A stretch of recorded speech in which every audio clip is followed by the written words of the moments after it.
Yo, I'm back. Yo, what's good? It's your boy. You already know what's going on. Bitch, nigga talk crazy, I'ma hit him with the kick. I'ma catch a nigga. So you're done editing and you watch your edit on your phone or wherever you watch it, and it looks good quality, right? And then you go ahead and post it on Instagram, and the quality is just trash. Boy, what is that? Oh! Somebody! Oh! He needs some milk! This nigga is trash. So I'm gonna be giving you tips, and so I'm gonna be showing you what I do, and I'm gonna give you some Jesus Christ, bro, I can't talk. So I'm gonna be giving you tips. Pause, not that type of oh my. This is saucy. This is saucy. So I'm gonna be telling you how I render my videos and give you tips on how you can make your quality better. So yeah, let's Get straight to it.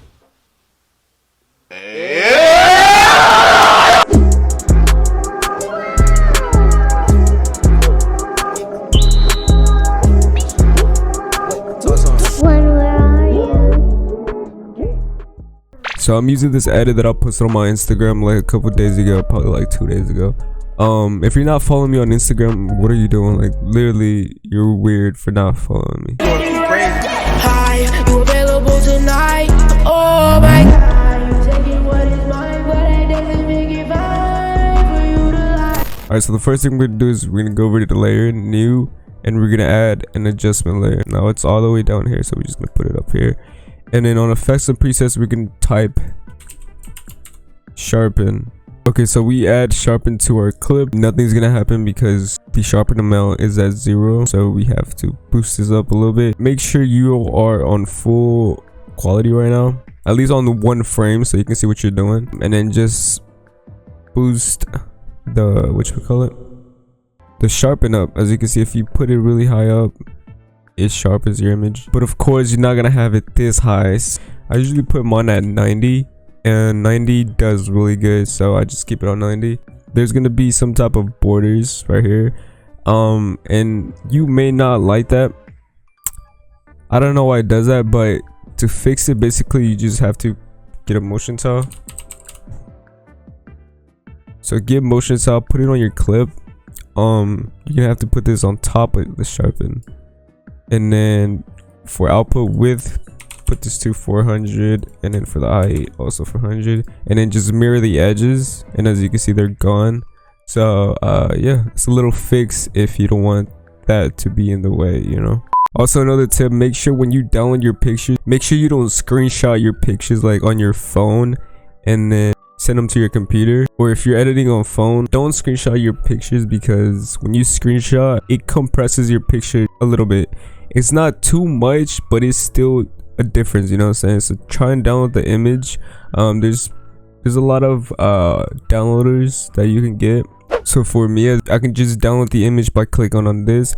It's an extension named IG downloader, so if you want to get that, that's what I use. Okay, so now we're moving on to the render settings. So personally, I use Media Encoder. I just think it's so much better, and the file size at the end is not large at all. So let me tell you why Instagram lowers your quality every time you post, because I'm pretty sure not everyone is aware. So let me just educate you a little bit.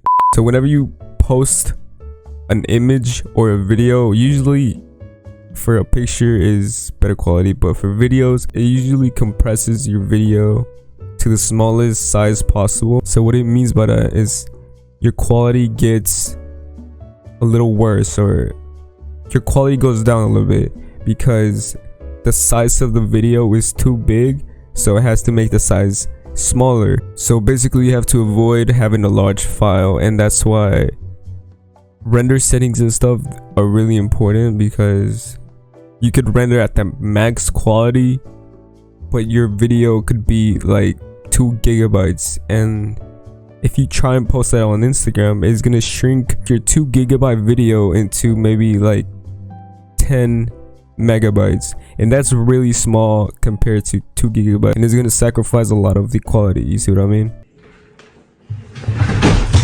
So let me show y'all my render settings so y'all could like sort of copy them. and try them out. Okay, so for format, make sure you have H.264. You can either use this or QuickTime. I'll say those two are the best ones, but I just recommend H.264. If you want your video to have audio, make sure this thing is enabled.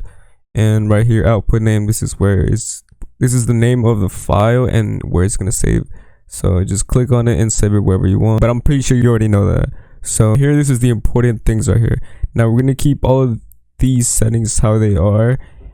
Make sure to enable this, render at maximum depth, and then right here on encoding settings for the profile, make sure if it's not on main, you can uncheck this and then change it to main. And then for level, we're gonna change this to, where is it, 3.1. That's what I use. And then for bitrate settings, VBR 1 pass, you could use this one. I used to use this, but I changed it, so I changed it to CBR. And then yeah, just click right here. Don't forget about this. As you can see right here, estimated file size 545 KB. Just know that the smaller your file is, the better quality is gonna be. Now it doesn't mean, let me show you, because if you bring this down, it brings down your file size, but that's only because I'm running only this part of the video. So if I was to render higher of the video, then the size will be higher, you know what I mean? So yeah, I'll just keep this on 10, and then just enable this. So once you have all of that, you can just press OK and then just start rendering, and you have your video. All right, so another thing that can heavily help you out with quality is using Creator Studio. Now Creator Studio is where you can post from your computer. Now this is for Facebook, so right here just go to Instagram and log in, and this is basically where you post. So right here, create a post, Instagram feed, you write your little caption,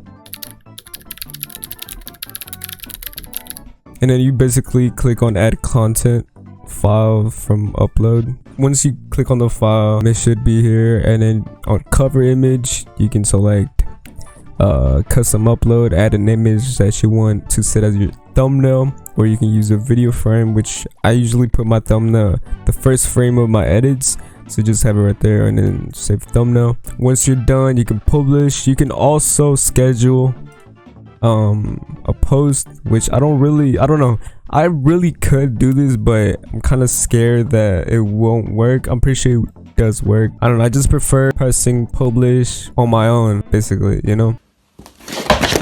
Other than that, I hope you guys enjoyed this video. My upload schedule is really bad. I'm sorry, I'm really trying here, but school started and it's pissing me off. Yeah, if you haven't already, like this video, subscribe, do all that good stuff, because that does help out my channel. And if I see that you guys are enjoying it, I'm gonna make more, you know what I'm saying? So it's basically a win-win. I hope you guys have a good day, and yeah, be safe. Deuces.